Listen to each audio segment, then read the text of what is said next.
Hola, yo soy Luz del Mar y te doy la bienvenida a la tercera y última parte del primer Congreso Internacional Virtual Nuevos Métodos de Sanación para la Humanidad, un legado sagrado donde haremos una visión transformadora para la próxima década. Estamos hablando de enviar un mensaje al 2030. Ya en esta tercera parte del Congreso que estamos hablando de la maestría, y ha sido un arduo camino, dándose, siendo pioneros, y eso hace que de verdad se les quiera rendir un tributo a ustedes en vida, que nos están enseñando en este momento. María Teresa Hilary, ella está en la segunda parte del Congreso también con el agua de mar, que es lo que ella promueve. En esta etapa, y como siempre les digo, vayan a la biografía, a ver la eminencia que nos está capacitando, porque dentro del Congreso, como ustedes ya bien saben a estas alturas, son las terapias las que están invitadas, es a quien nosotros estamos rindiendo este tributo. Entonces, María Teresa nos acompaña hoy y quiero dejar bien claro una vez más que nosotras no venimos a dar cátedra aquí, solamente estamos compartiendo el sentir, lo que nosotras hemos vivido, lo que nosotros hemos experimentado y lo que queremos compartir con ustedes, siendo un punto totalmente neutral desde nuestro punto de vista. Ese es nuestro conocer y eso es lo que queremos compartir. En este caso viene la controversial y maravillosa la nueva medicina germánica. Y entonces, pues, ¿quién mejor que es María Teresa Hilary, quien nos lo va a compartir el día de hoy? María Teresa, muchísimas gracias por estar presente. Y a la vez, a todo Nicaragua, un súper saludo. Gracias, Luz del Mar. Bueno, eso de eminencia, pues no es cierto, ¿verdad? Soy una médica internista trabajando en una humilde clínica de una parroquia en Managua, la Clínica Santo Domingo. Y entrando al tema de la nueva medicina germánica, que últimamente el doctor Hammer le llamó ciencia curativa germánica, como para deslindarse un poquito de la medicina y como para recalcar que sus descubrimientos son científicos, es una ciencia lo que él ha descubierto. Y viene como un libro que habla de esta nueva medicina germánica, se llama La medicina patas arriba. Entonces viene a revolucionar la medicina. Y decimos y comentamos en los cursos que impartimos de nueva medicina germánica en diferentes países que la nueva medicina es una medicina para la nueva humanidad, ¿ya? Es una medicina del futuro, pero que ya hay personas que la buscan cómo curarse de una manera más natural y también ya cada vez hay más médicos que la estudian, la estudiamos y vamos aplicándola en la práctica clínica cotidiana. El doctor Hammer es el que ha descubierto las 5 leyes biológicas que son la base de la nueva medicina germánica. ¿Por qué le llamó 5 leyes biológicas? Porque son leyes de la naturaleza que se cumplen siempre, son leyes, ¿ya? No tienen ninguna excepción, se cumplen en el 100% de los casos. Antes de entrar a hablar sumeramente de estos descubrimientos de este gran médico alemán, el doctor Rike Gerd Hammer, que en paz descanse, nos dejó hace 2 años, el 2 de julio de 2017, quisiera hacer una pequeña introducción de algunos temas que tenemos que tomar en cuenta cuando un paciente o un consultante busca este tipo de abordaje científico. En primer lugar, todo esto nos lo aclaró muy bien la licenciada Itziar Orube, también que en paz descanse, que fue nuestra principal formadora en Nicaragua, al igual que el doctor Vicente Herrera, de Cataluña, y el doctor Luis Felipe Espinosa, mexicano. Ellos nos formaron durante muchos años Y ya después la doctora Leonor Gallardo y yo pues ya hemos empezado a formar también y por supuesto a practicar este abordaje médico-científico. Itziar nos recalcaba que si no hay autorresponsabilidad, no hay cura. Significa que el paciente, el consultante, tiene que empoderarse de este conocimiento, tiene que saber qué le pasa y tomar la batuta de su proceso de autocuración, ¿ya? No podemos siempre decir, bueno, yo soy así porque me lucho para poder permitir las reacciones bioquímicas que producen energía y pueden mantener la vida. Y así, nuestro cuerpo refleja un historial de adaptaciones, de procesos adaptativos cuando ha habido dificultades en el ambiente. Y así todos los animales, plantas, etc. Bueno, el concepto de la biología de la evolución nos lleva a tomar como muy importante el shock traumático. Es decir, un shock traumático, un reto del ambiente, es el que desarrolla procesos adaptativos para sobrevivir a este reto o shock traumático del ambiente. No sé si me doy a entender. Y el tercer pilar del que nosotras hablamos antes de iniciar el estudio de las 5 leyes biológicas, un artículo de Sánchez Carrión que hablaba de ciertas dicotomías en que se basa nuestra sociedad mercantil actual, ¿ya? 3 dicotomías tenemos que tomar en cuenta. Por ejemplo, la dicotomía cuerpo-mente. Ya ahora la medicina está tan especializada que hay médicos para la mente y médicos para el cuerpo, y dentro de los médicos para el cuerpo, cada órgano casi que tiene una especialidad o subespecialidad que atiende los problemas de este órgano. Es decir, hemos ido dividiendo. Sin embargo, cuando una persona va al médico por una tos, por ejemplo, deja la mente en la casa. Es todo un ser completo, unitario y holístico, cuerpo-mente, que está íntimamente relacionado. Entonces, cuando vemos a un paciente, tenemos que tomar en cuenta que realmente no vamos a considerar solo el motivo de consulta o ese dolor o esa molestia, sino que tenemos que tomar en cuenta la integralidad que incluye todo el proceso mental de este ser que tenemos enfrente. Otra dicotomía de la que habla este sociólogo, conocedor de la nueva medicina, Sánchez Carrión, de la Universidad Complutense de Madrid, es la dicotomía salud-enfermedad. Como que la enfermedad es algo malo y la salud es algo bueno, deseado, etc.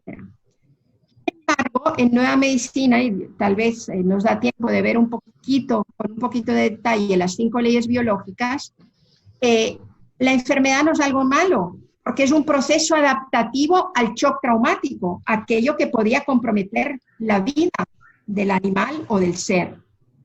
Entonces, el programa de adaptación a este shock traumático es lo que es etiquetado en medicina como enfermedad A, B o C.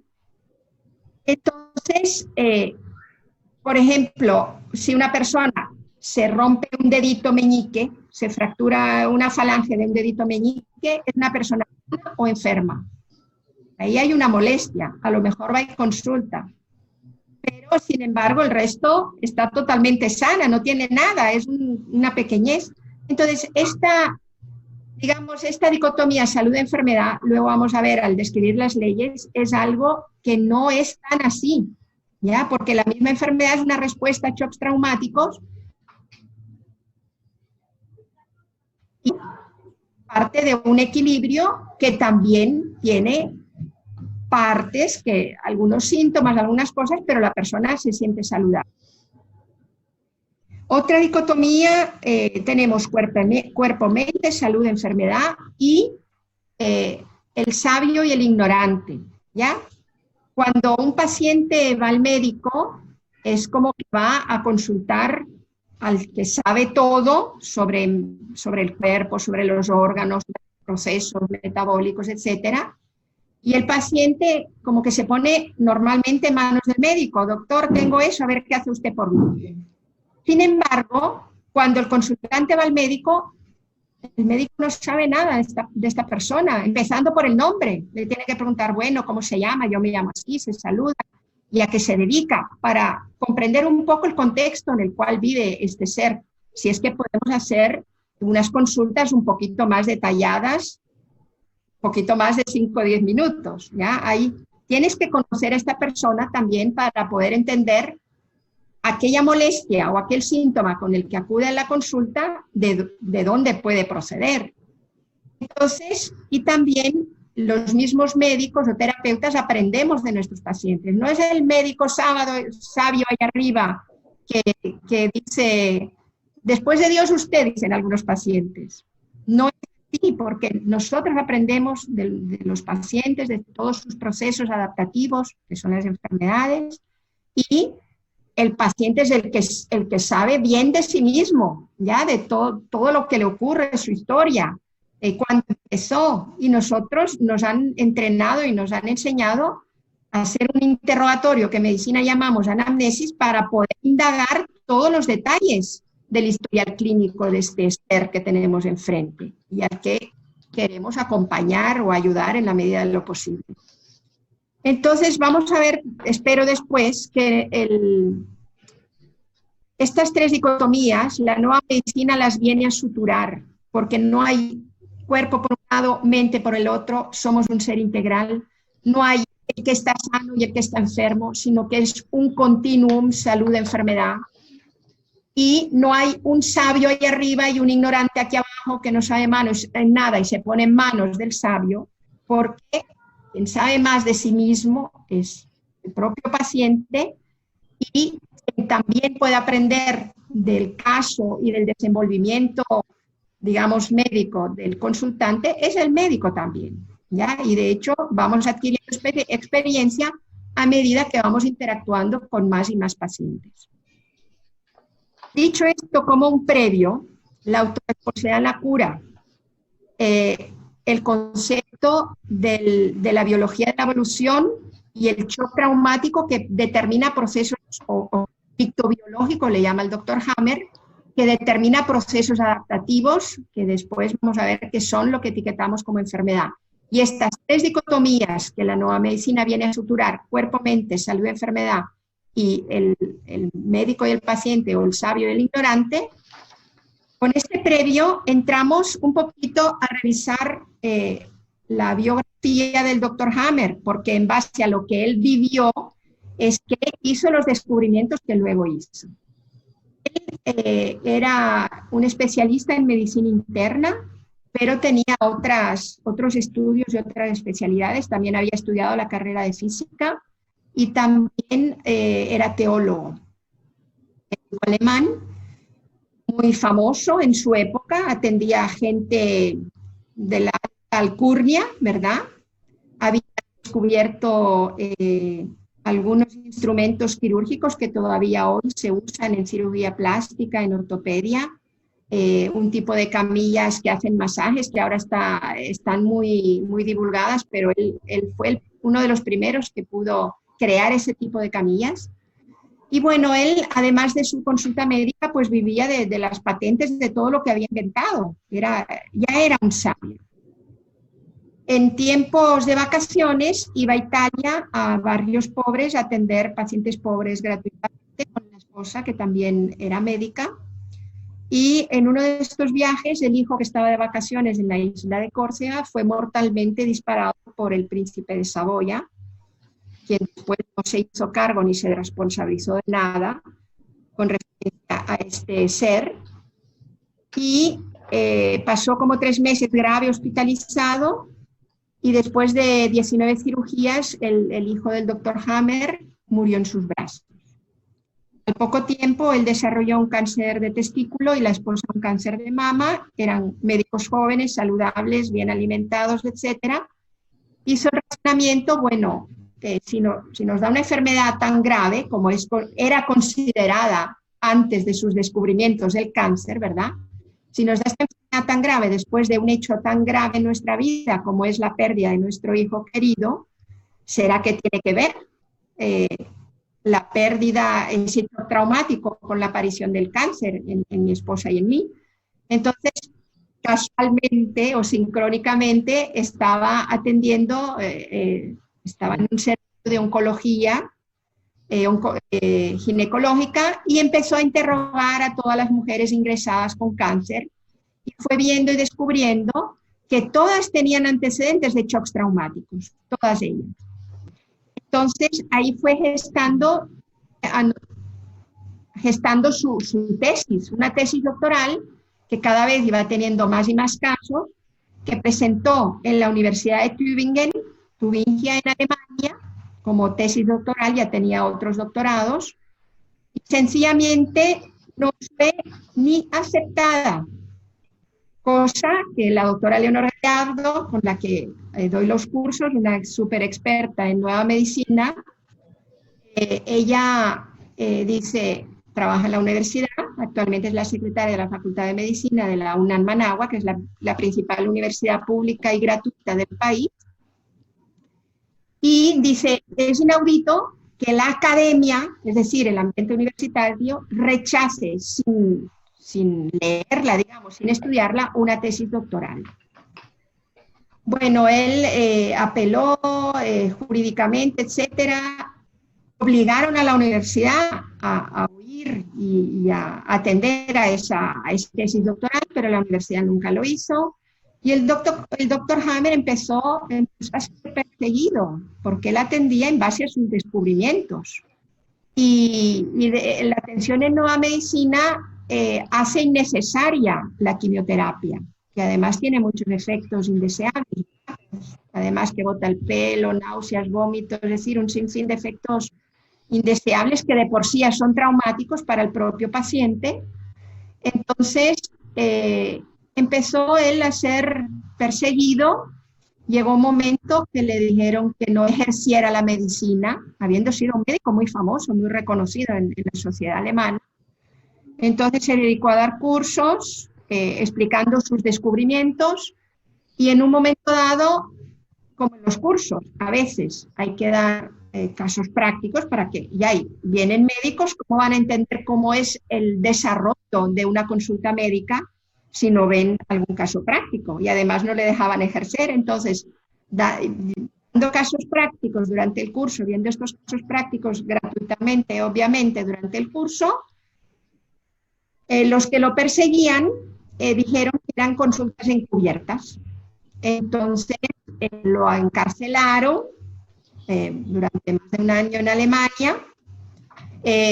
Esa prisión fue muy productiva porque los presos hacían fila para pasar consulta con él, porque claro, es una medicina súper curativa.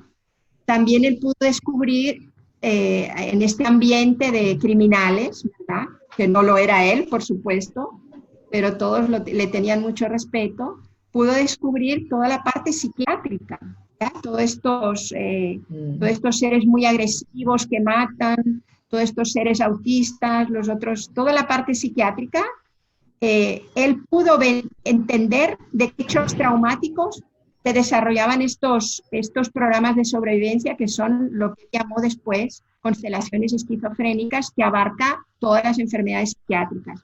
Constelación agresiva, constelación Casanova, constelación autista, constelación mitomaníaca, la bulimia, la anorexia, etcétera, etcétera.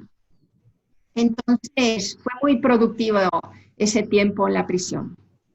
Bueno, después, como no le pudieron demostrar ninguna culpabilidad de nada, lo liberaron, se fue a vivir a España para estar más tranquilo. Allí daba cursos y ejerció durante un tiempo, hasta que le volvieron a tender otra trampa y otra persecución, y fue, extraditado a Francia y ahí encarcelado por otros casi 2 años más. Tampoco hubo de qué acusarlo y lo tuvieron que soltar, y cuando lo soltaron, pues se fue a vivir a Noruega, donde murió hace 2 años a los 80 y pico años de edad. Gracias a Dios que pudo vivir ahí tranquilo. Ahí fundó empezaba a fundar una universidad para poder, digamos, difundir los conocimientos de la nueva medicina a nivel universitario, y siguió escribiendo libros y siguió escribiendo su obra. El doctor Hammer tiene una obra bastante amplia. Algunos están traducidos al español, al italiano y al inglés, pero pues la gran parte de su obra es en alemán, que es su lengua, ¿no? Bueno, después de esta introducción sobre la vida de Hammer, que fue muy azarosa, pero que realmente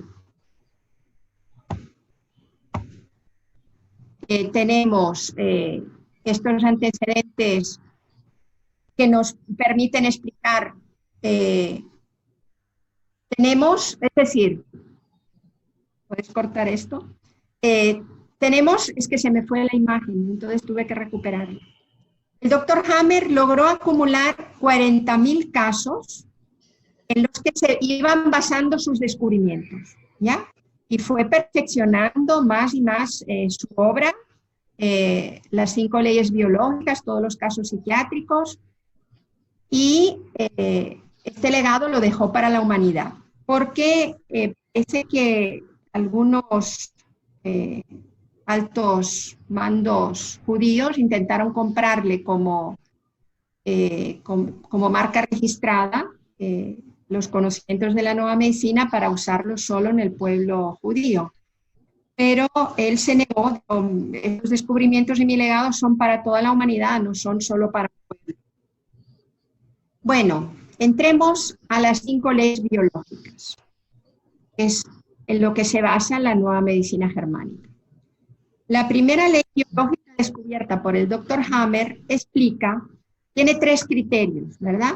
El primer criterio dice que todo, la voy a enunciar y luego voy a explicar qué es cada cosa. Dice, todo DHS desencadena un SBS. Entonces, DHS es un shock traumático y SBS, de las siglas en alemán, Sinnvolle biologische Sonderprogramme, significa un programa especial de la naturaleza con pleno sentido biológico. Quiere decir que todo shock traumático que Hammer, en honor a su hijo, gracias a la muerte del cual hizo todos los descubrimientos, le llamó DHS. Un DHS viene de las siglas en alemán Dirk-Hammer Syndrome, en honor a su hijo Dirk, gracias a la muerte del cual hizo todos sus descubrimientos. Entonces, un DHS que inicia el programa de sobrevivencia que conocemos como SBS, o Programa Especial de la Naturaleza con pleno sentido biológico, un DHS es un shock traumático que tiene 3 características. Es inesperado, es muy dramático y es vivido en soledad.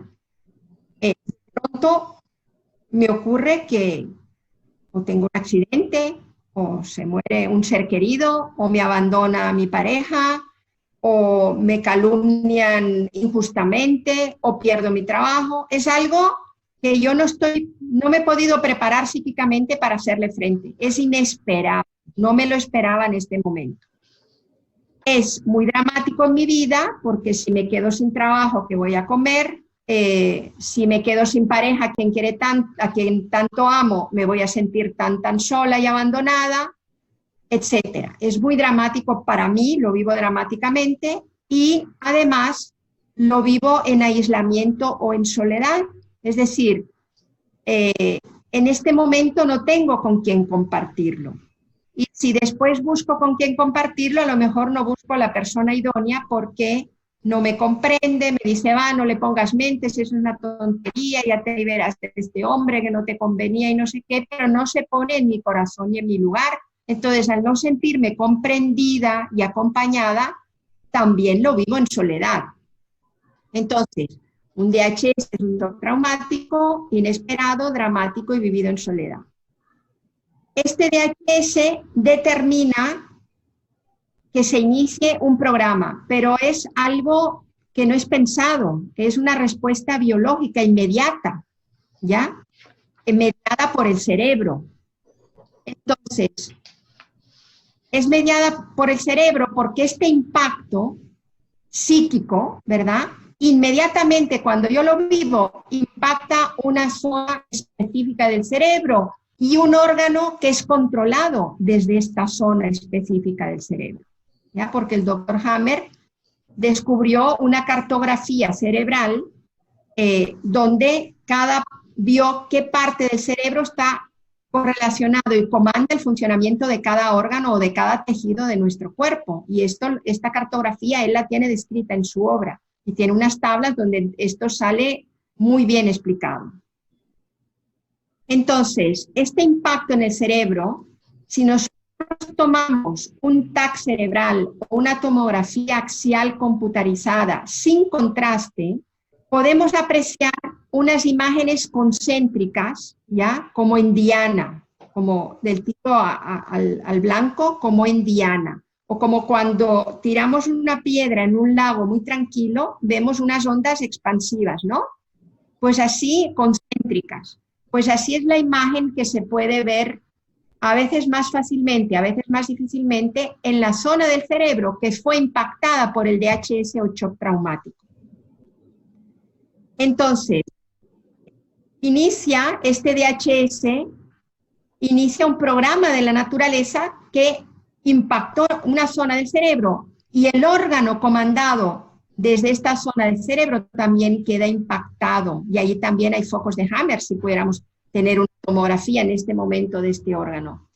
Entonces, esta parte de este órgano también impactada empieza a tener unos cambios que determinan lo que conocemos como enfermedad. Pero estos cambios son para sobrevivir a este shock traumático. También en esta primera ley, y todo esto ocurre sincrónicamente a nivel de psique, cerebro y órgano, al mismo tiempo, ¿ya? No es que se adelante, primero estoy nerviosa, después tengo el shock traumático, o después viene el órgano, después viene el cerebro, no, en el mismo instante se afecta psique, cerebro y órgano, en el mismo instante en que yo tengo este hecho inesperado que me toma por sorpresa y que es muy dramático en mi vida. También en la primera ley, en el segundo criterio, el doctor Hammer vio, lo que yo acabo de explicar un poquito, que cada connotación de shock traumático se correlaciona con una parte del cerebro y se correlaciona con un órgano. A ver, voy a poner un ejemplo. Por ejemplo, hay un terremoto y hay mucha gente muerta, pierde las casas, etcétera, etcétera. Entonces, hay personas que si lo viven, por ejemplo, como un conflicto de pérdida, porque hay una mujer que perdió a su hijo, la zona del cerebro que va a ser impactada va a ser una parte del interior de la sustancia blanca o médula cerebral y el órgano correlacionado con esta parte va a ser el ovario. Y esta mujer puede desarrollar un cáncer de ovario por un conflicto de pérdida. O si lo vive como una pérdida de territorio, perdí mi casa, perdí todo, si es un hombre es más fácil que lo viva como pérdida de territorio y si es una mujer que la menopausia por la baja de hormonas está un poquito más masculinizada, también puede vivirlo como pérdida de territorio. Este shock traumático va a afectar las arterias coronarias y la parte que comanda las arterias coronarias es aquí en la corteza cerebral derecha, en la zona perinsular.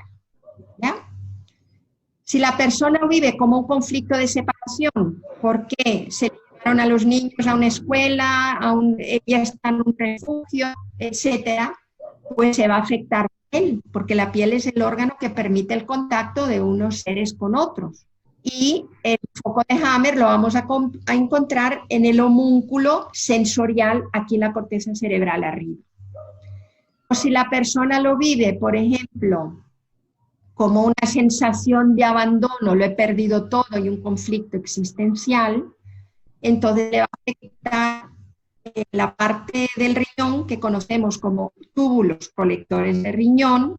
Luego en la quinta ley tal vez nos da tiempo de explicar por qué se afecta los túbulos colectores de riñón por un conflicto existencial, y el foco de Hammer, como es un problema, lo vamos a encontrar en el tallo cerebral, aquí. aquí atrás, ¿ya? O en el tronco cerebral, etcétera. Pues así tenemos otros casos. Por ejemplo, un hombre pierde su trabajo o pierde su empresa, porque se arruinó, pierde su empresa. Puede tener, en el momento que la pierde, en el instante que no esperaba perderla, puede tener, por ejemplo, tres connotaciones de vivencia de este shock traumático. Puede vivir como una pérdida de territorio, ya vimos que afecta las arterias coronarias y la zona peninsular, el foco de Hammer en la corteza cerebral derecha. Lo puede ver, lo puede sentir como un conflicto de autodevaluación. No sirvo, no he servido, no he sido capaz de mantener mi empresa. Entonces va a afectar el sistema óseo muscular dependiendo de la gravedad de la autodevaluación. Y el foco de Hammer lo vamos a encontrar dentro de la parte interna del cerebro, por dentro de la corteza, que se llama sustancia blanca, y Hammer le llama médula cerebral, porque ahí existen focos de Hammer también. O lo vive como también un conflicto existencial, y ahora de qué voy a vivir, entonces le puede afectar, si lo siente como voy a pasar hambre, le puede afectar el hígado, que es el órgano de almacenamiento, y ahí puede surgir un adenocarcinoma hepático, cuyo foco de Hammer va a estar en el tallo cerebral, porque son programas de bocado muy antiguos. O lo puede vivir como un conflicto existencial, sentirse sin nada y abandonado, entonces va a impactar los túbulos colectores renales, y el foco de Hammer también va a estar en el tallo cerebral. Y así sucesivamente podemos tener un montón de casos. Esto nos lleva a considerar que las metástasis en realidad no existen. De hecho, es como una pequeña aclaración que tenemos que hacer, porque nadie ha podido demostrar científicamente una célula cancerígena viajando por la sangre o por la linfa del ovario al pulmón, o del útero al hígado, o del colon al hígado, o del estómago al cerebro. Ya no sé, esto no se ha podido demostrar ni en la sangre ni en la linfa, que esta célula va viajando. En primer lugar, al ver que los shocks traumáticos tienen múltiples impactos, entonces podría ser que una persona que ha tenido un conflicto de pérdida de un ser querido, que era el que suministraba el alimento, y ahora no tiene trabajo, no tiene nada, y esto, el conflicto de pérdida, por ejemplo, a esta mujer le afecta con un cáncer de ovario, en el mismo momento siente que va a pasar hambre, y ahora yo, ¿qué voy a comer? ¿Qué le voy a dar a mis hijos? Ya no van a poder ir a la escuela, a la universidad, por ejemplo, si no tiene ninguna protección económica, ningún avale económico. Entonces, también al mismo tiempo, por un conflicto de carencia material, le puede surgir uno o varios nódulos hepáticos, que la medicina oficial los considera como metástasis por el carcinoma de ovario, por ejemplo. Y sin embargo, estos adenocarcinomas hepáticos han surgido porque al mismo tiempo tuvo un conflicto de carencia material, al mismo tiempo que perdía al ser querido. O por ejemplo, una persona tiene un cáncer cualquiera, y va al médico, un cáncer de cuello del útero, y va al médico y le dice, uy, tiene un cáncer terminal, invasivo, hasta le pueden decir, porque hay pacientes que me lo cuentan, le quedan tantos meses de vida. Eso lo sabe Dios, ¿verdad? Pero bueno, como nos arrojamos la pretensión de pronosticar tantos meses de vida, que por física cuántica ya sabemos que si lo pensamos lo atraemos. Pero bueno, en este momento que la mujer está en el médico, que le dice, mire, tiene un cáncer invasivo terminal y le quedan tantos meses de vida, ella puede tener un shock traumático de miedo a morir. Y un shock traumático de miedo a morir inmediatamente impacta el pulmón.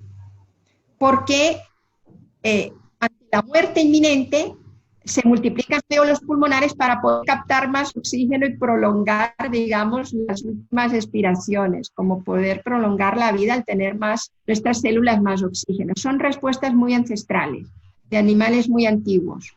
Por eso el foco de Hammer está en la parte más antigua del cerebro, que es el tallo o tronco cerebral, porque son programas muy antiguos. Esto lo vemos en la tercera ley, que es un poquito compleja.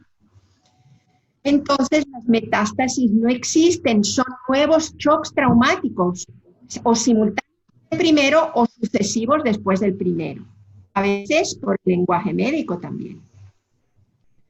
Entonces, después de esta aclaración y vista un poco la primera ley que tiene, la voy a volver a resumir. Todo VHS, que es un shock traumático inesperado, dramático, vivido en soledad, desencadena, inicia un SBS, que es un programa especial de la naturaleza con pleno sentido biológico, de las siglas en alemán, que esto es lo que conocemos como enfermedad, lo que conocemos etiquetado como enfermedad. Este es el primer criterio, que además aclara que este DHS impacta psique, cerebro y órgano al mismo tiempo. Y en el cerebro podemos ver los famosos focos de Hammer.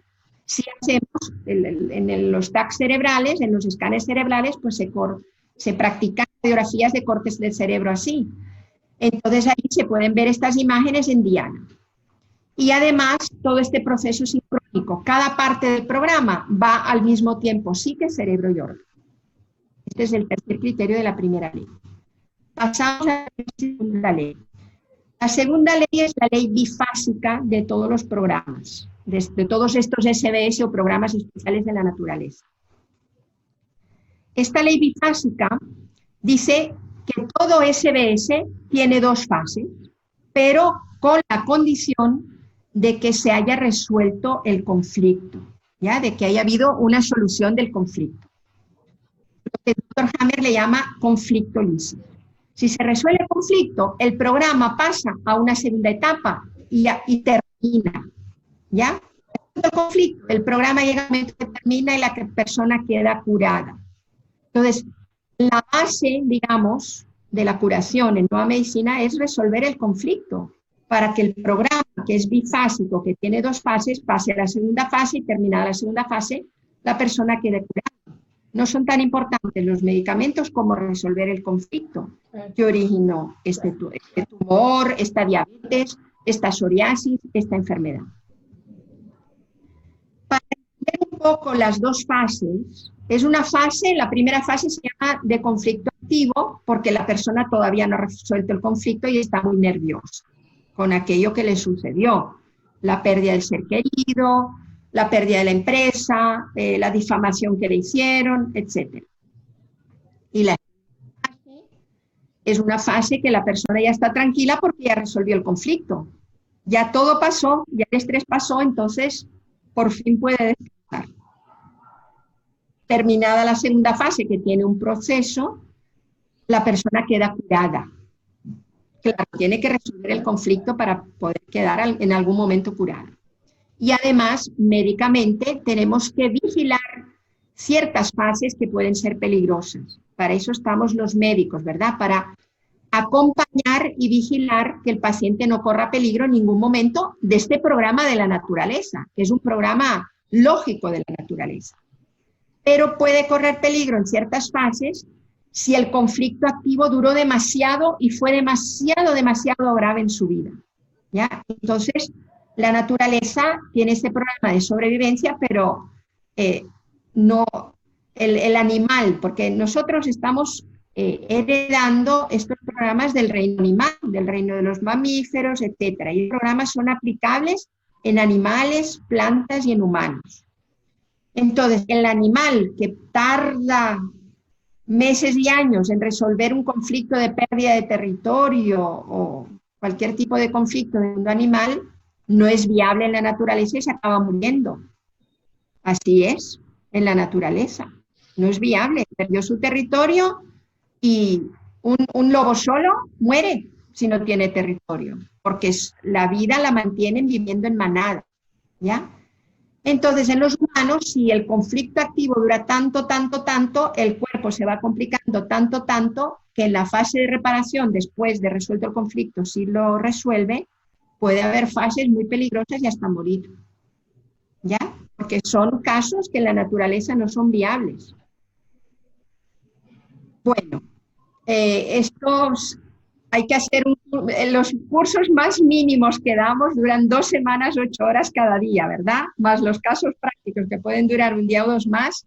Es decir, es muy difícil sintetizarlo en 1 hora, hora y pico, no sé cuánto vamos a durar. Bueno, tenemos tiempo. Okay. Tenemos que entender, para comprender la segunda ley, cómo trabaja el sistema nervioso autónomo o sistema nervioso simpático y parasimpático. El sistema nervioso que conocemos más, el sistema nervioso central, es el sistema nervioso regido por el cerebro, donde uno piensa lo que va a hacer, tiene su pensamiento, sus ejecuciones de lo que va a hacer, etcétera, etcétera, de lo que va a pensar, de las acciones, bueno, toda la complejidad del cerebro regido por el sistema nervioso central. Pero el sistema nervioso autónomo, como su nombre indica, no pasa por el pensamiento ni por el control mental. Es un sistema nervioso que rige las funciones corporales sin que intervenga el pensamiento. Por ejemplo, rige el respirar, rige el sistema digestivo, rige el latido cardíaco, rige todas las funciones que nuestro cuerpo ejecuta automáticamente sin pasar por el pensamiento. Este sistema nervioso autónomo tiene 2 componentes, el sistema nervioso simpático y el sistema nervioso parasimpático.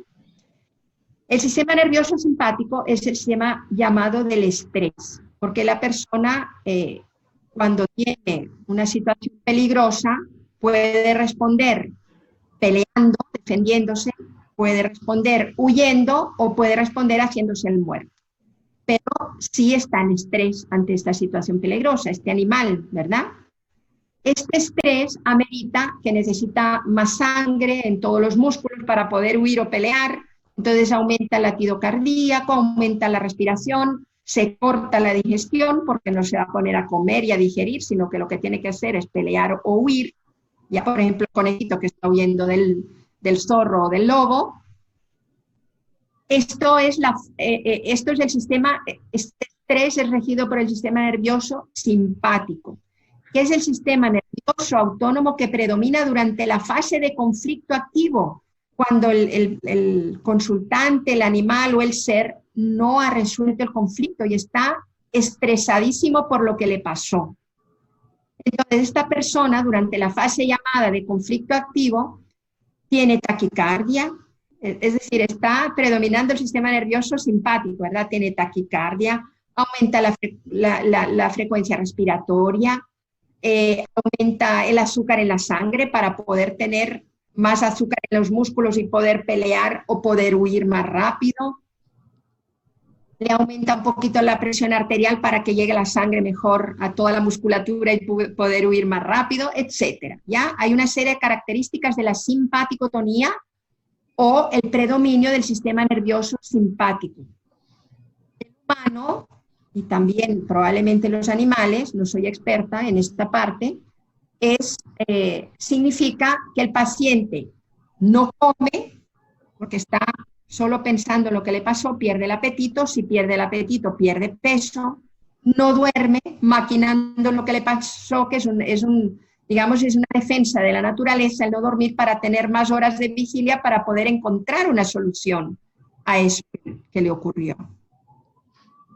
Entonces no come, no duerme, pierde peso, tiene insomnio, está con las manos frías, porque el sistema nervioso simpático, regido por adrenalina, noradrenalina, que son neurotransmisores, hace que los vasos sanguíneos, esos neurotransmisores hacen que los vasos sanguíneos, si son así, se contraigan. Eso se llama vasoconstricción. Y si tenemos las manos y nuestras arteriolas y nuestros capilares se contraen, nuestras arteriolas se contraen en la vasoconstricción, la sangre tiene que correr más rápido y no tiene tiempo de dejar el calor para que se sientan las manos calientes. Entonces, ¿cómo vamos a tener las manos? Frías, heladas a veces. Entonces, cuando tú das la mano a un consultante que entra a tu consulta, solo con darle la mano y saludarle, si tiene la mano fría o caliente, ya puedes saber en qué fase está, Porque esta fase de conflicto activo, simpático-tónica, donde predomina el sistema nervioso simpático, es fase llamada fría por la vasoconstricción en las manos, ¿ya? Y manos frías. Por la vasoconstricción corporal, porque en simpatía predomina el sistema nervioso simpático y la acción de los neurotransmisores de adrenalina y noradrenalina que provocan vasoconstricción de las arteriolas. Si la persona resuelve el conflicto, el programa biológico de sobrevivencia, SBS, o programa especial de la naturaleza con pleno sentido biológico, porque en la quinta ley se ve que todo eso tiene una lógica, pasa a la segunda fase o fase post-conflicto-lisis. Es decir, la fase que viene después de resolver el conflicto, porque la solución del conflicto Hammer le llama conflicto-lisis o disolución del conflicto, ¿ya? Entonces, la segunda fase, o la fase PCL o fase post-conflicto-lisis, ya es una fase de restauración hacia la normalidad, es una fase de reparación de lo que ocurrió durante la primera fase. Y si la primera fase era simpático-tónica, esta segunda fase es vagotónica. ¿Ya? Esta segunda fase es lo contrario de la primera.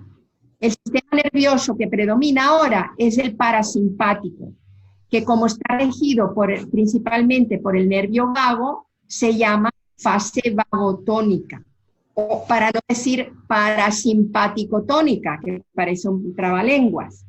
Entonces, la fase vagotónica, ¿en qué? Si antes teníamos taquicardia, ahora el corazón se normaliza. Si antes se subió un poquito la presión, ahora la presión está normal. Si antes se subió un poquito el azúcar, ahora el azúcar está normal. Y si antes teníamos las manos heladas o frías, ahora las manos están calientes. Porque los neurotransmisores de la fase del sistema nervioso parasimpático, en vez de provocar que el vaso se estrecha, vasoconstricción, lo que provoca es vasodilatación. Y el vaso sanguíneo, al dilatarse, al hacerse más ancho, la sangre corre lentamente y va dejando más calor, sobre todo donde se puede captar bien es en las manos, en los pies. Entonces tenemos las manos calientes. Por eso Hammer le llama a esa fase de reparación o post-conflicto-lisis, le llama la fase tibia o caliente. Okay. Pero ya el paciente psíquicamente está tranquilo, porque ya resolvió el conflicto, por tanto recupera el sueño, ya duerme mejor. Y si pasó mucho tiempo estresado durante la fase de conflicto activo, ahora lo que tiene es mucho sueño, hasta de día, tiene somnolencia, está fatigado, solo quiere estar en cama. Y esto le puede asustar al paciente, por eso va a consultar. Pero esa vagotonía, ese predominio del sistema nervioso parasimpático, para nosotros es tranquilizador, porque nos indica que el paciente ya resolvió el conflicto y se encuentra en la segunda fase restauradora. Lo acompañamos para que no tenga tantas molestias, tal vez le damos algún antipirético, algún analgésico, y nada más dejamos que pase esta fase.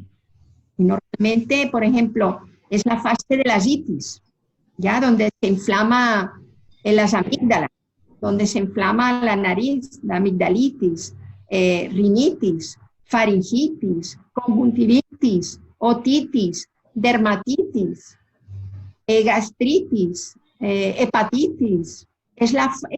Todas estas, todas estas patologías por las cuales consultan la mayor parte de pacientes, consultan cuando ya están en una fase reparadora, cuando ya resolvieron algún conflicto. Por tanto, en Nueva Medicina Germánica casi no usamos antibióticos, tendría que ser un caso muy grave o alguien muy impaciente por terminar rápido, digamos, el programa, ¿ya? Porque el programa termina solo. Vigilamos si es una simple amigdalitis, una cistitis, una pielonefritis. Vigilamos que el paciente no tenga molestias y le ayudamos con terapias alternativas o con algún fármaco inofensivo, pero no necesita antis, porque estos antis o esta quimioterapia hace que el programa se cronifique, porque todos los medicamentos, según descubrió el doctor Hammer, tienen efectos en el cerebro y la mayoría son simpático-tónicos. Entonces, si son simpático-tónicos, nos regresan a la fase de conflicto activo, nos regresan a la simpaticotonía. Entonces, cuando pasa el efecto de los medicamentos, la naturaleza y nuestro cuerpo retoma el programa que quedó suspendido y cronificado con los fármacos. Entonces, retoma el programa para pasar a la vagotonía y seguir hasta que llegue al final el programa. Por eso hay personas que con los medicamentos recaen y recaen y te dicen, bueno, tiene que tomar ese medicamento de por vida, los antihipertensivos, los antidiabéticos. Pero en realidad, si el paciente ya resolvió el conflicto y no recae en él, ¿ya? Porque hay mecanismos de recaída, y ya sea porque vuelve a tener el mismo conflicto o porque hay lo que conocemos como alergeno.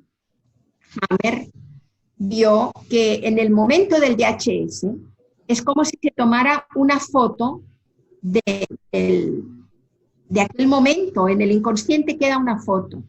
Y si yo, por ejemplo, estaba en un restaurante X, comiendo camarones, con una música, vestida de color amarillo, por ejemplo, afuera estaba lloviendo, o había un polen de unas flores en el ambiente porque era primavera, etcétera, etcétera. Si en este momento que yo estoy cenando, mi pareja me dice, mira, yo mañana me voy porque ya no quiero nada contigo, ya encontré a otra y no quiero nada contigo. Y yo amo a esta persona y lo siento como un shock traumático de frustración sexual, de pérdida de territorio, de separación, de pérdida, de ser querido, etc. Lo puedo vivir de muchas maneras diferentes, pero en este momento el inconsciente toma la foto de este momento tan traumático en mi vida, inesperado, dramático, vivido en soledad. Todos estos componentes de la foto, cuando yo los revivo más adelante, por ejemplo, la música o el polen de las flores, o la lluvia intensa, o el tiempo húmedo, o el color del vestido, o el camarón que estaba comiendo, yo me puedo quedar alérgica. Tan dramáticamente que la naturaleza lo hace cada vez que yo vuelvo a estar expuesta a este camarón, por ejemplo, a la ingesta de este camarón, la naturaleza es como que está haciendo una campanada de alta alerta porque yo puedo vivir algo muy dramático, como lo que viví la primera vez. Entonces, esto, conocido como alergenos en la medicina, son componentes que estaban en el momento del DHS. Un olor, un sabor, un clima, un color, unas palabras, una persona que estaba allí presente y cada vez que la veo me recuerda en mi inconsciente aquello que viví. No sé si me doy a entender. Este es el mecanismo de las alergias, ¿ya? Un DHS que yo tuve de separación será una alergia en la piel. O si tuve un DHS de amenaza al territorio, será la tos alérgica, porque la tos manifiesta un conflicto bronquial de amenaza al territorio, etcétera, etcétera, ¿ya? Diferentes tipos de alergia, según cómo yo haya vivido aquel momento, algún alergeno me hace recaer en el programa. Esto es un factor de cronificación. El otro factor de cronificación es el uso de fármacos en general, y el otro factor de cronificación es que la persona se sienta sola y abandonada, porque por un mecanismo de retención de líquidos, que tal vez lo vamos a comprender en la quinta ley, cuando una persona se siente fuera de su medio, se siente muy abandonada o con un conflicto existencial, los túbulos colectores de riñón se cierran y no orina la persona y retiene líquidos. Luego vamos a ver por qué. Esa retención de líquidos hace que si yo tengo una amigdalitis, se me pone casi no puedo respirar. Que si yo tengo una mastitis, se me pone la mama enorme.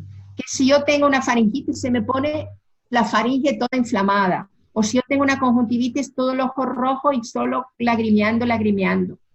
O si tengo una dermatitis, se me pone horrible hinchada la piel, etcétera. Porque entonces la enfermedad se cronifica cuando hay retención de líquidos en el cuerpo, por otro programa al mismo tiempo de sentirme sola y abandonada fuera de mi medio, lo cual ocurre siempre o casi siempre que la persona está en el hospital, porque no está en su casa. Por eso ahora que se ha dado cuenta la medicina oficial que los pacientes responden mejor en su casa. Yo sé que en España hay programas, o por lo menos en Cataluña, que es de donde yo soy originaria, me cuentan mis colegas médicas de allá que hay programas como de hospitalización domiciliar. Si es un caso no muy grave, va la enfermera y el médico cada día o cada 2 días a ver al paciente a su casa, o cada día le pone un suero, le pone medicamentos intravenosos, etcétera, porque han visto que tienen mejor resultado que estando en el hospital. Porque en el hospital el paciente está fuera de su medio, retiene líquidos y la enfermedad por la cual consultó se cronifica, se pone el órgano más hinchado. Asimismo, el edema cerebral, que ahí puede ser peligroso también, el edema cerebral. Bueno, más o menos yo creo que pasamos la segunda ley. La segunda fase vagotónica tiene 3 subfases. ¿Ya? Tiene la PSLA, donde está todo muy inflamado y hay edema en el órgano, edema en el cerebro, en el foco de Hammer. La epicrisis es un repunte de simpaticotonía en medio de la PSL, de la segunda fase restauradora. ¿Por qué esta simpaticotonía de pronto? Porque como ya terminó la PSLA, que es en aquellos animales primitivos que vivían en un medio marino, a lo mejor estaban cerca de la costa y una ola los sacó a la arena. Podía haber ocurrido en algunos casos, ¿no? Entonces, este pez fuera del agua, ese animal marino fuera del agua, se puede morir, y bastante rápido se puede morir, ¿verdad? Pero el cuerpo y la naturaleza ha desarrollado un programa de retención de líquidos, es decir, que no orina nada, para que las células tengan el líquido que no están orinando. Las células, como está reteniendo líquido el cuerpo, mantienen su medio marino, no sé por cuánto tiempo, ¿ya?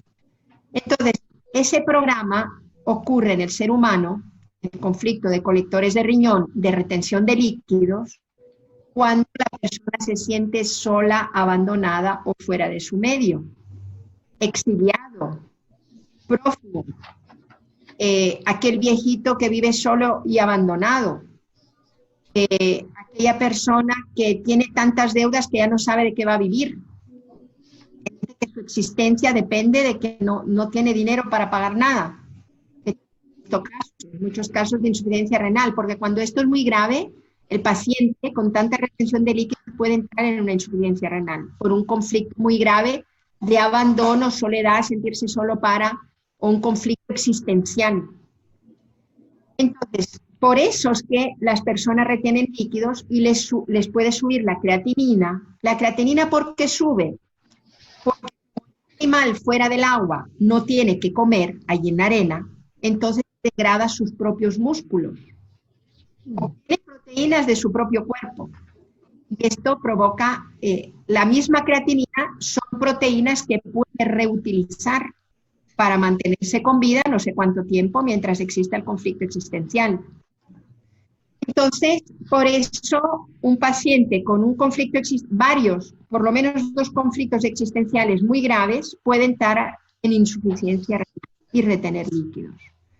Por eso, desde la nueva medicina germánica, habíamos visto que con agua de mar estos pacientes mejoran un poquito la retención de líquidos. Pero desde la nueva medicina germánica, un paciente con insuficiencia renal tenemos que buscar el conflicto causal de sentirse prófugo, exiliado, fuera de su medio, que no va a vivir, que no tiene que vivir, etcétera, con una soledad profunda, porque eso es lo que tiene que resolver para poder curarse, para que su cuerpo empiece a eliminar los líquidos, si resolviera ese conflicto, y el riñón y recupera su normalidad. Por eso los casos de insuficiencia renal, además de ayudarles con agua de mar, porque el agua de mar es el medio original donde surgió la vida en el planeta, y al incorporarla al cuerpo empiezan las células a funcionar mejor, incluyendo la del riñón.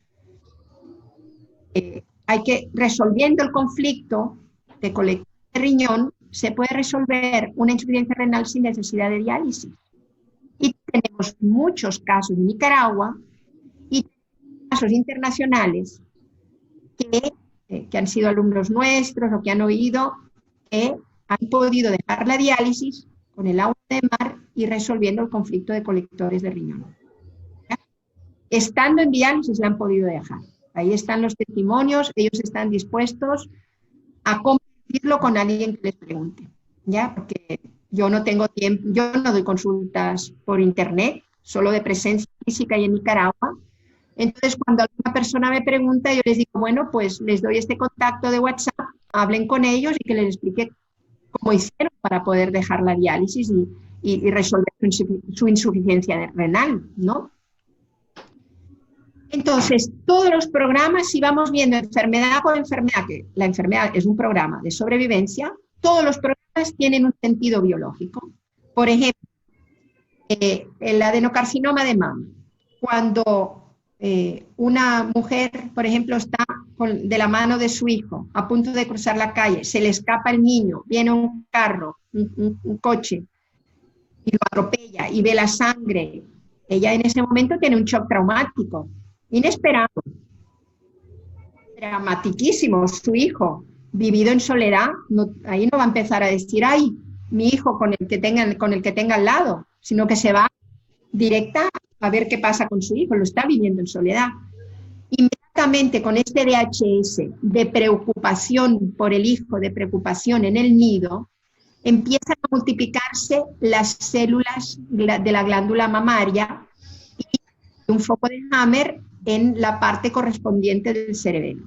En el mismo instante, foco de Hammer en el cerebelo, la mamaria izquierda, si ella es diestra, empieza a multiplicarse las células. ¿Por qué?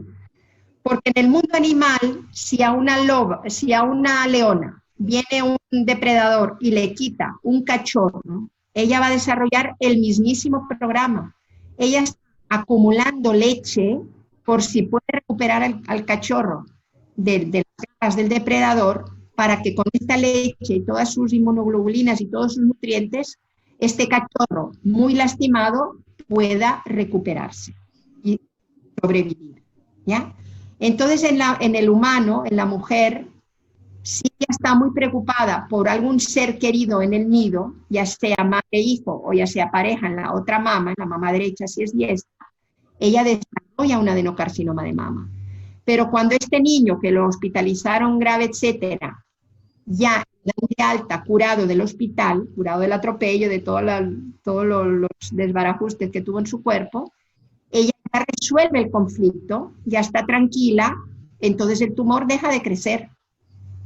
El adenocarcinoma de mama, la multiplicación de células mamarias para poder acumular más leche, deja de crecer, porque ya resolvió el conflicto, el niño se salvó, ya está con ella en la casa. En la segunda fase ya resuelve el conflicto, ya no crece, obviamente, porque resolvió el conflicto, y vienen las micobacterias tuberculosas a degradar el tumor. Y desaparece, se pueden hasta formar cavernas en la mama, calcificaciones, pero el tumor desaparece. No mató a la mujer, ¿se entiende? No hacía falta quimioterapia, si ella resuelve el conflicto. Y así, cada programa que miremos, ¿ya? Cada programa que miremos, que no hay tiempo aquí, yo creo que ya hemos hablado bastante, pero cada programa tiene un sentido de sobrevivencia muy lógico. Ahora,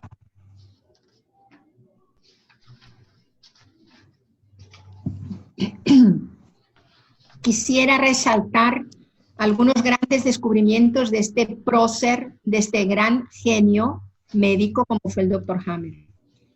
El Dr. Hammer pudo descubrir que todas las enfermedades tienen fases. No es cada enfermedad. Y pueden tener diferente nombre. Porque, por ejemplo, un nódulo pulmonar en la fase de solución se convierte en una tuberculosis con una caverna pulmonar, cuando ya se resolvió un conflicto de miedo a morir. Entonces la medicina oficial dice, un adenocarcinoma de pulmón, una tuberculosis, y no Es el mismo programa. ¿Ya? Lo mismo, una tuberculosis, por ejemplo, la próstata. Yo antes de saber nueva medicina germánica había diagnosticado tuberculosis prostáticas. Ya resolvió el paciente un conflicto de sexualidad fuera de la norma, en que durante la fase de conflicto activo creció un adenocarcinoma de próstata y el PCL se disolvió formándose una tuberculosis. Y así sucesivamente, así sucesivamente. ¿Ya? Todos los programas tienen un sentido biológico y un para qué. Entonces, descubrió el doctor Hammer que todas las enfermedades se originan por un shock traumático, de la que explicamos del DHS. Descubrió que todas las enfermedades tienen un reflejo en el cerebro, que es el foco de Hammer, y viendo una tomografía cerebral, tú puedes saber qué enfermedades tiene o ha tenido o tal vez tendrá este paciente según donde estén los focos de Hammer. También, entonces descubrió una cartografía cerebral que se correlaciona con los órganos correspondientes que se comandan desde cada zona del cerebro. El doctor Hammer descubrió que hay dos tipos de infarto de miocardio. El infarto por pérdida de territorio, que es de arterias coronarias, y el infarto por una preocupación excesiva, ya no puede más la persona, es decir, ya está desbordada por lo que le ha pasado, y es el infarto que afecta al miocardio, no las arterias, sino el músculo cardíaco. Son dos tipos de infarto muy diferentes, con características clínicas muy diferentes, que la medicina oficial no puede explicar, porque hay infartos que no tienen onda Q, por ejemplo, o porque hay infartos que no tienen alteración de los enzimas, que se estudian en estos casos. Y el doctor Hammer explica perfectamente la diferencia diagnóstica entre un tipo de infarto y otro tipo de infarto, originados por diferentes conflictos que nada que ver el uno con el otro. A veces puede haber los dos componentes, porque si alguien pierde el territorio y se siente desbordado porque tiene, por ejemplo, perdió su trabajo, ¿verdad? Es una pérdida de territorio, pero además se siente desbordado porque tiene familiares enfermos, no tiene dinero y se siente desbordado, puede ser que al mismo tiempo también haga el otro tipo de infarto. Pero los infartos que la medicina no puede explicar clínicamente es que puede ser que sean diferentes, que uno sea solo de arterias coronarias y el otro sea solo de miocardio.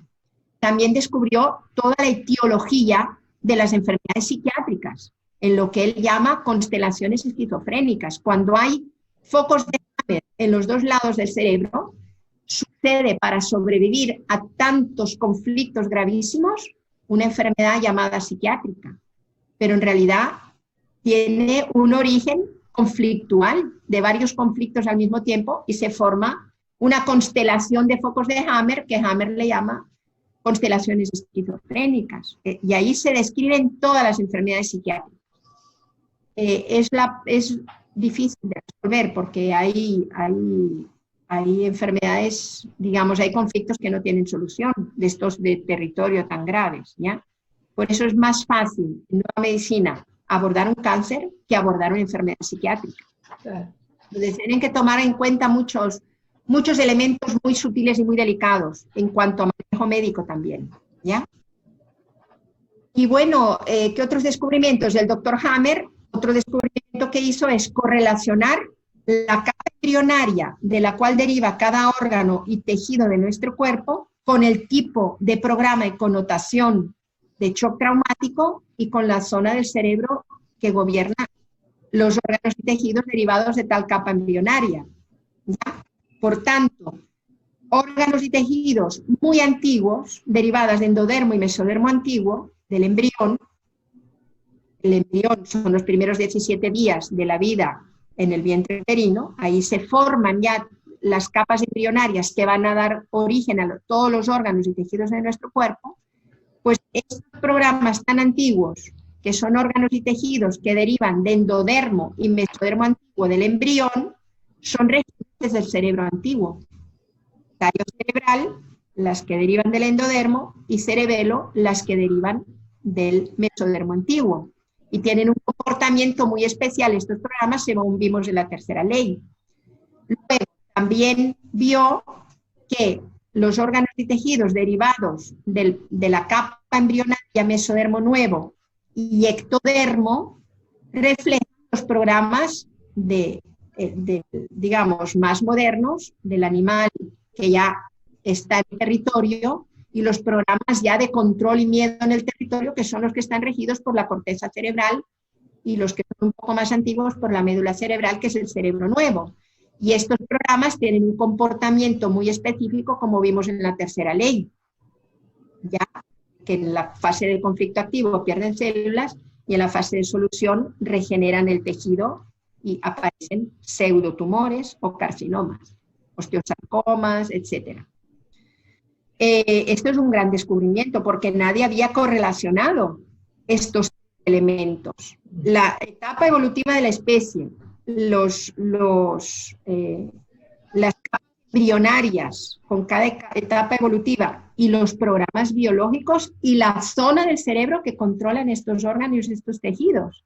Toda esa correlación lo hizo este cerebro de Hammer. ¿Entendés? Esto es un descubrimiento espectacular. Otro descubrimiento es ver que los microbios no son dañinos, sino que ayudan a nuestro cuerpo a resolver mejor estos programas. Y ahí tenemos, por ejemplo, Dr. Hammer en su obra. Dice, si vienen algún extraterrestre que no sabe cómo es la vida en el planeta y ve los bomberos que están con un chorro de agua frente a un incendio que está destruyendo todo, ¿ya? Ellos pueden pensar, los bomberos están provocando el incendio porque hay un líquido y ahí hay fuego. Alguien que no sabe de nuestra condición y vida humana, ¿verdad? Pues los microbios son los bomberos que en realidad están apagando el incendio. No están provocando las infecciones, sino que están ayudando al organismo a resolver tumores, etcétera, etcétera.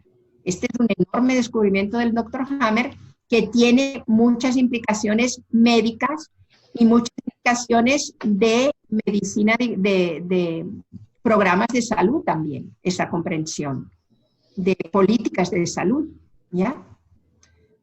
Bueno, otros descubrimientos que ahora se me olvidan que hizo el Dr. Hammer porque ha hecho más, dentro del campo de la medicina, ya no digamos aparatos y cosas que tiene patentadas todavía, ¿verdad? Tiene muchos descubrimientos. Hay una editorial en Málaga, en España, que se llama Amici di Dirk, donde está la obra de Hammer en español y alguna obra en otros idiomas, cuando no está traducida al español. Entonces se pueden adquirir las obras del Dr. Hammer en esa editorial, poniendo a través de internet, ¿verdad? Bueno, yo creo que aquí daría por concluida esta presentación un poquito larga. No sé si tienes alguna constatación, alguna pregunta, algo que no haya quedado claro. María Teresa, qué belleza, qué cosa tan linda. Mira que, pues dentro de la propuesta del Congreso es llegar a esa medicina preventiva. Y uno de mis sueños siempre ha sido que dentro de la cátedra médica, de hecho es uno de los objetivos del Congreso, de los pilares del Congreso, es que esa parte médica alópata también incluya dentro de su pensum académico esto, porque es que no tendríamos que estar divididos, sino unidos en un mismo proceso que es llegar a sanar y trabajar esa medicina preventiva. Como bien has dicho, pues es resumir aquí, pues es una odisea, pero lo lograste, muchísimas gracias. Quiero aprovechar de enviar un mensaje, un saludo hermoso, cariñoso y profundo a la familia del Dr. Hammer, no solo a él, a su hijo, que también ha dado la vida sincrónicamente para que nosotros estemos recibiendo este mensaje, a su esposa que lo ha apoyado en todo ese proceso y como familia pues han dejado este legado a la humanidad. Entonces, donde quiera, en el plano que él se encuentre, que ellos se encuentren, darles las gracias. Definitivamente, porque es un legado enorme para la humanidad y para la medicina, porque te da sentido a muchas cosas que antes no se comprendían o que al final son como falsas hipótesis. Y en la medicina preventiva, fíjate que esa medicina humaniza mucho. Los pacientes pediátricos los tenemos que ver con padre y madre, ya, porque los conflictos de los niños se generan o en el hogar, o en la escuela, o en el barrio. Y cuando son muy chiquitos se generan en el nido, en el hogar. Entonces, saber que todas las personas sepan cómo se originan las enfermedades en niños, en adultos, en ancianos, etcétera, hace que vigilemos más nuestras acciones, nuestro comportamiento. Esto es prevención, porque podemos crear en el otro un DHS que le va a desarrollar una enfermedad que después yo voy a estar cuidándolo y al final me va a desgastar más. Y en los niños, pues tener un ambiente en el hogar muy protector, que no haya peleas entre los padres, que no haya gritos, que no haya, a nivel escolar, que no haya una exigencia excesiva, porque también, digamos, la educación hoy en día está un poquito desfasada de los intereses propios de los niños de hoy en día, que nacen mucho más inteligentes y más vivos. Entonces, no tiene objeto ponerles a estudiar cosas aburridas, y hay cosas así. Entonces los niños no atienden, son regañados por los maestros y ahí tienen otros conflictos. Por ejemplo, el asma, no lo dije, pero el asma es una constelación con 2 focos de Hammer en el cerebro de amenaza al territorio. Entonces, si este niño le gritan los padres en la casa, o el padre le grita a la madre o viceversa, y lo siente como amenaza para él también, y va a la escuela y le grita a la maestra, tiene una doble amenaza al territorio y entra en asma, en una constelación asmática. ¿Me entendés? Entonces, esto hace, este conocimiento, es un conocimiento, en alguna obra dice sagrado, nos hace auto-observarnos, auto-vigilarnos para ser más humanos, más solidarios, más comprensivos, más amorosos con los delincuentes. Porque Hammer, en su obra El Testamento de la Nueva Medicina, tiene un capítulo donde, que seguramente lo captó cuando estaba encarcelado, donde describe asesinos, ladrones, etcétera, el tipo de conflictos que los llevaron a eso, ¿ya? ¿Cómo es la respuesta biológica para sobrevivir a los conflictos gravísimos que tuvieron y quedan constelados agresivos o constelados ambiciosos, etcétera, etcétera? Quedan cosas así con la que explica, y esto te desarrolla compasión y te desarrolla no juicio. En Nueva Medicina no juzgamos jamás a ningún paciente, nos cuente lo que nos cuente. No podemos ni juzgar, ni culpar, nada de eso, ¿ya? Describimos los conflictos y los pacientes desde la biología, comprendiendo lo que vivió la persona. Y esto humaniza la medicina, humaniza las relaciones entre las diferentes personas, humaniza las relaciones en el hogar, padres, hijos, hijos, padres, con los viejitos, con los ancianos, que a veces se sienten solos, incomprendidos y abandonados. Este conocimiento, porque el Alzheimer, por ejemplo, que se da más en los ancianos, son conflictos de separación, son 2 o más conflictos, porque otra constelación de separación. Cuando el viejito se siente separado, ya sea que perdió, se le murió la esposa, o los hijos se van y lo dejan, por eso entra en Alzheimer, por conflictos muy graves de separación.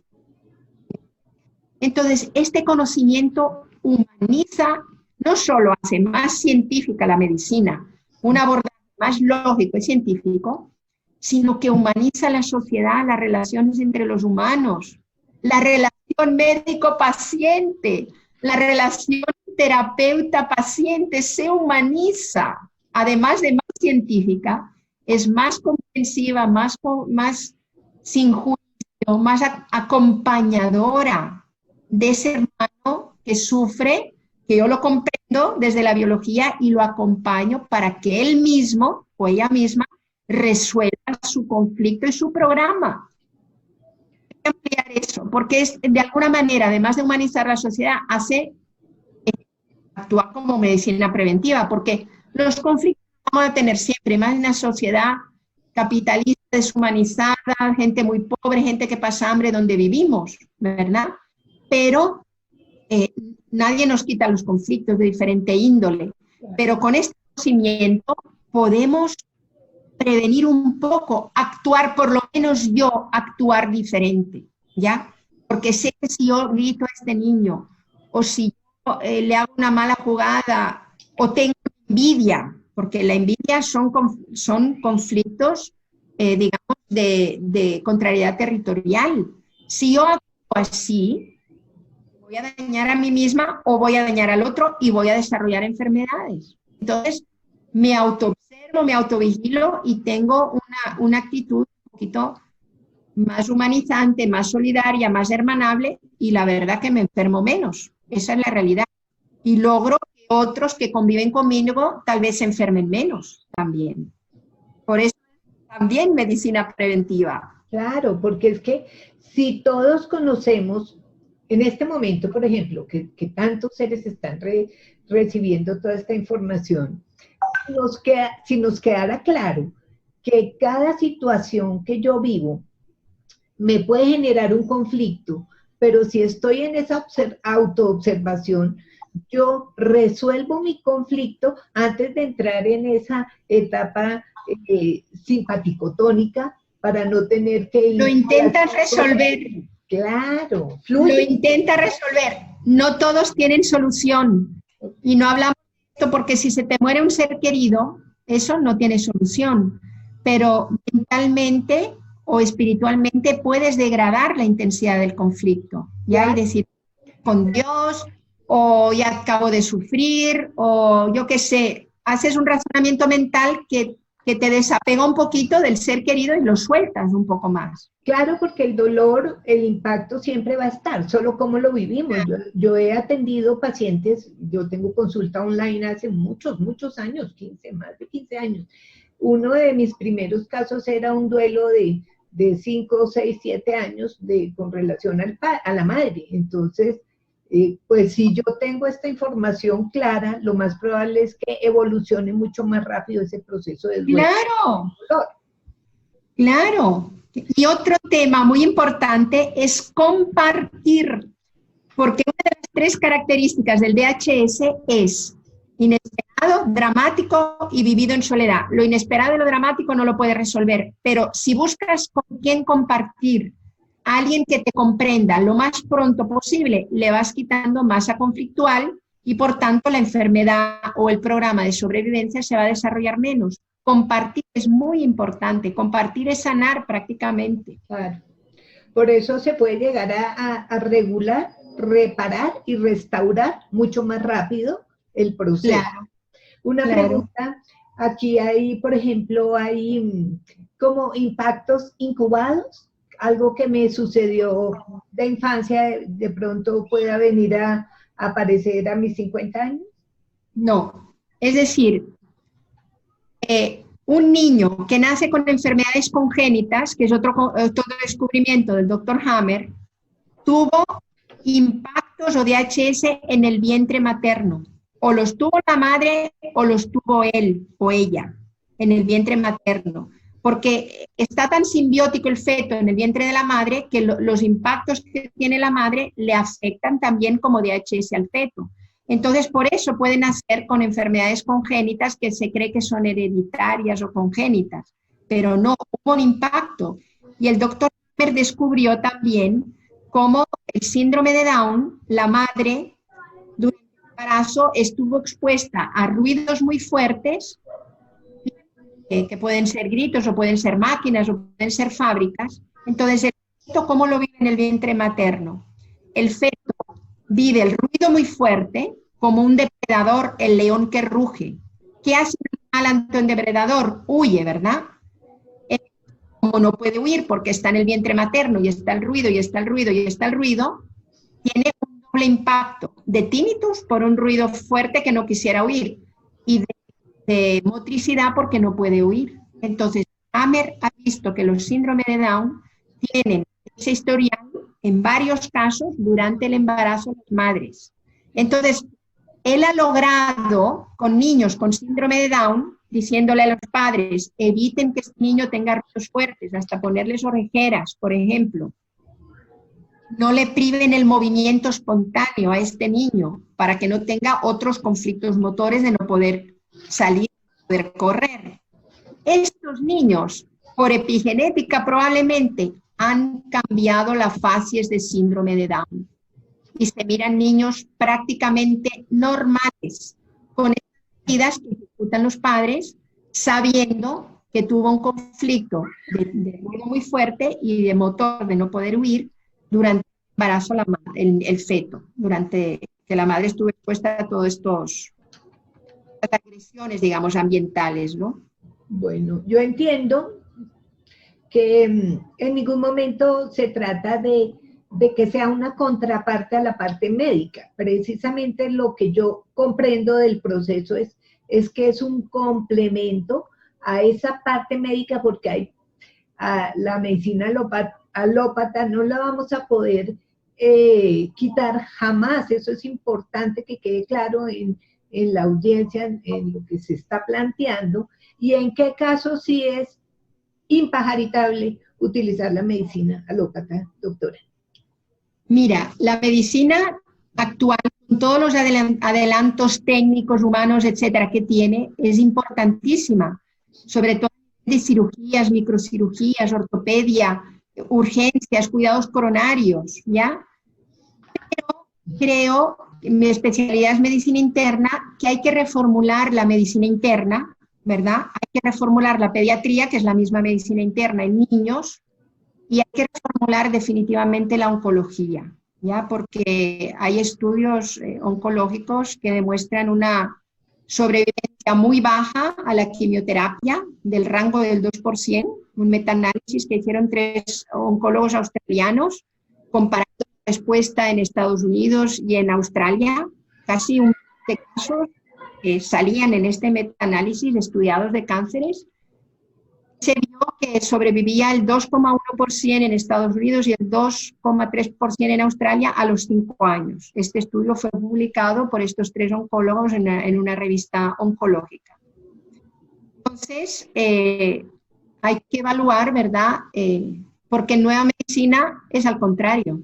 En nueva medicina, si el paciente resuelve conflictos, se empodera, entiende y es bien acompañado, el 98% de los pacientes con cáncer están vivos a los 5 años y siempre, si no vuelve a tener un conflicto parecido. Entonces yo creo que sí, es muy importante. Hay varios oncólogos, yo conozco oncólogos que practican la nueva medicina. Claro. Hay un oncólogo español y hay una pareja de oncólogos en Argentina, ¿verdad? Y de momento yo los conozco personalmente, me imagino que en otros países también habrá. Y sobre todo, pues internistas, ha habido muchos internistas, médicos homeópatas, pediatras que han tomado los cursos de nueva medicina impartidos por la doctora Leonor y yo, y me imagino que con todos en Europa y en otros idiomas imparten cursos también. Practicamos la nueva medicina. En Nicaragua tenemos el lujo de ser 3 médicos que la practicamos casi siempre, y a menos que sean casos muy sencillos o un poco tontos, ¿no? Y que no te da tiempo, ¿verdad?, de hacer todo el razonamiento, o el paciente no entiende, ¿ya?, cómo puede ver, o es una persona con limitaciones mentales o algo así, pero lo practicamos casi siempre la doctora Gallardo, el doctor Roberto Guerrero y yo, y los 3 damos cursos en Nicaragua y fuera de Nicaragua también. Tenemos este lujo, pues, y como estamos avalados por la ley en Nicaragua, pues muy tranquilos, y los pacientes nos buscan no solo de Nicaragua, sino de otros países también. Claro. Yo veo que entender la medicina, la nueva medicina germánica, yo pienso que es sencillo entender el proceso. Lo que yo vería difícil es aprender a leer ese síntoma, ese foco de Hammer, darle esa correspondencia real. ¿Eso cómo se aprende? Eso está escrito en un libro, y también querías mostrarnos 2 libros que tienes ahí. Bueno, ok. En los libros, me había olvidado, en los libros de Hammer, en la obra de Hammer, El Testamento de la Nueva Medicina, Resumen de Nueva Medicina, en un libro que tiene sobre cáncer de mama, hay multitud de tomografías con los focos de Hammer, muchas, ¿ya? Yo recibí un curso de un terapeuta austríaco, Michael Lloyd, discípulo directo de Hammer, un curso de puras tomografías correlacionadas con los casos clínicos. Apasionante en México. Pero hay que seguir profundizando en este estudio, ¿verdad? Gustaría poder tener cursos con personas especialistas en poder leer esas tomografías en Nicaragua, porque en Nicaragua hay mucha gente formada, en España también, para adquirir esa habilidad. Pero esa habilidad se adquiere a base, tú ya conoces de memoria la cartografía cerebral descubierta por Hammer. Te viene un paciente con un cáncer en el estómago, con un cáncer de mama, entonces tú te vas directo a la tomografía en el lugar donde tendría que estar teóricamente el foco, y ahí lo encuentras, ¿ya? Porque no siempre son tan perfectos concéntricos, como te vienen en una fase posterior, ya pueden estar más negritos, más desfiguradas los anillos concéntricos, etc. Y, por ejemplo, cerebral, no necesitamos muchas veces ni biopsia, porque, por ejemplo, la mama, los dos tumores principales que se ubican en la mama son el adenocarcinoma de glándulas mamarias por un conflicto de preocupación en el nido y carcinoma ductal de mama por un conflicto de separación de un ser querido.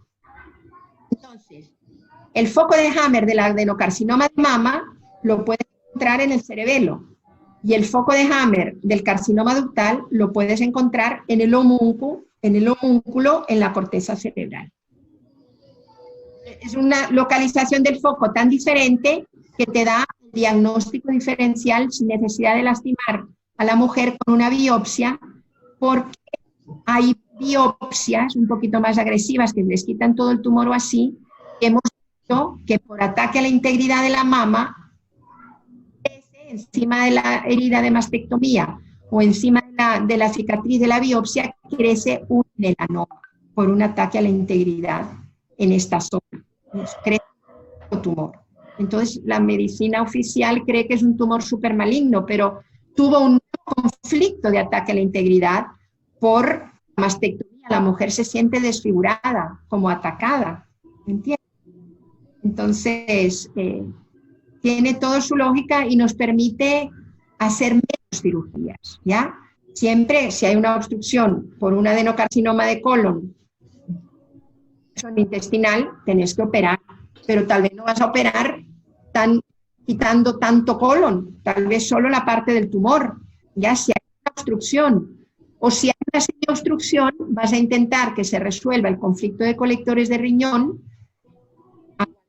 y algunas técnicas para ver si se reduce y la micobacteria tuberculosa lo degrada y nos da tiempo de que se degrade, y hemos tenido casos sin necesidad de hacer una hemicomía o sacar un trozo de colon, ¿ya? También los cánceres de mama, como no suelen dar a la mujer, ya porque están ahí localizados, si resuelve el conflicto, etcétera, etcétera, hay un tumorcito ahí localizado, también tampoco operamos siempre, ¿ya? Muchas veces cuando se pone feo o, por ejemplo, hay un drenaje de pus fétido porque está la micobacteria tuberculosa degradando un adenocarcinoma muy grande de mama, entonces sí le recomendamos a la mujer una mastectomía, porque solo el pus, la sangre, todo esto ya ella siente un ataque de integridad y el tumor puede seguir creciendo más. Hay intervenciones quirúrgicas, pero no tantas como antes pensábamos que había, ¿ya? Bueno, yo en lo que son los lineamientos del Congreso, porque hago el Congreso que he vivido yo de mis propias cirugías, todos los procesos de mi hijo, y un cáncer que ha venido siendo mi constante compañero en mi vida, porque de mis 2 hermanos de mi madre, que fueron 8 hijos, 6 mueren de un cáncer súper agresivo en los últimos 10 años. Viene mi madre y muere también aparentemente del cáncer, pero pues le hacen una cirugía experimental en Colombia, primera vez, Dios mío. Yo creo que ahí tengo un conflicto que no he resuelto, doctora, vamos a tener que entrar en consulta. Le han hecho una cirugía experimental de omoplato a omoplato, la abren en lo redondo la abren, le sacan 8 o 10 kilos de carne y la mandan para la casa como una cirugía ambulatoria. Eso a mí todavía no lo dijeron. Ok, mi hermana entra en un cáncer terrible, con 5 o 6 años maltratada.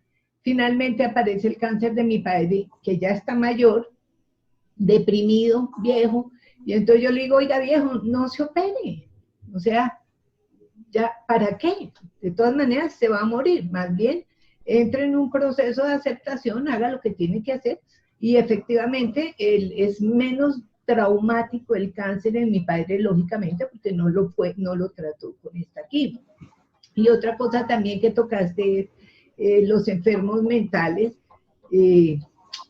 maltratados y mal diagnosticados, metidos en lugares donde, y las cárceles, lógicamente, por comportamientos que son consecuencia de sucesos que han vivido en sus vidas. Gracias. Se me olvidó lo de los libros, que querías que los mostrara. Este es un libro, los dos son del doctor Peter Goetze. Es un médico danés que fue el director de la Cochrane, que es una organización europea que controla todos los fármacos, efectos indeseables, etc. Cuando él se retiró de esta organización, escribió estos libros. Este lo compré en Cataluña hace 2 años, ya estaba por la 6ª edición, que se llama Medicamentos que matan y crimen organizado. Este otro, que es sobre psicofármacos, del mismo autor, no sé si se ve muy bien porque está forrado, se llama Psicofármacos que matan y denegación organizada.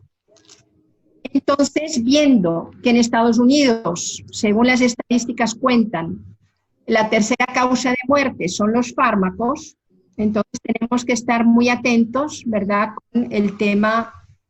con este tema, porque que sean muy bien indicados, que tal vez algunos no hacen falta, con esta comprensión de la ciencia curativa germánica, y evitar, pues, que sea la tercera causa de muerte, por ejemplo, en Estados Unidos, ¿ya?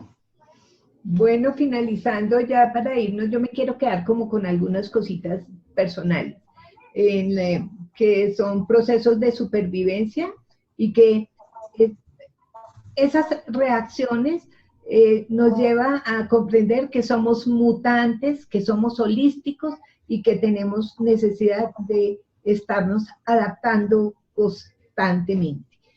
Que ese shock traumático vivido en soledad es tal vez lo más fuerte que puede pasar. Entonces no importa, y esto es al oyente, no importa lo que haya pasado en tu vida, no te quedes callado.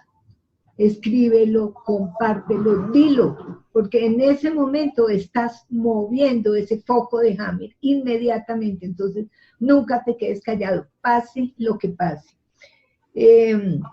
Al terapeuta dice ponerse en posición de la escucha. Cuando alguien escucha sin aconsejarme, sin darme el diagnóstico, sin quererme regañar o decir, si ve, yo se lo advertí, escucha, solo escucha, y con esa escucha estamos avanzando también en ese proceso.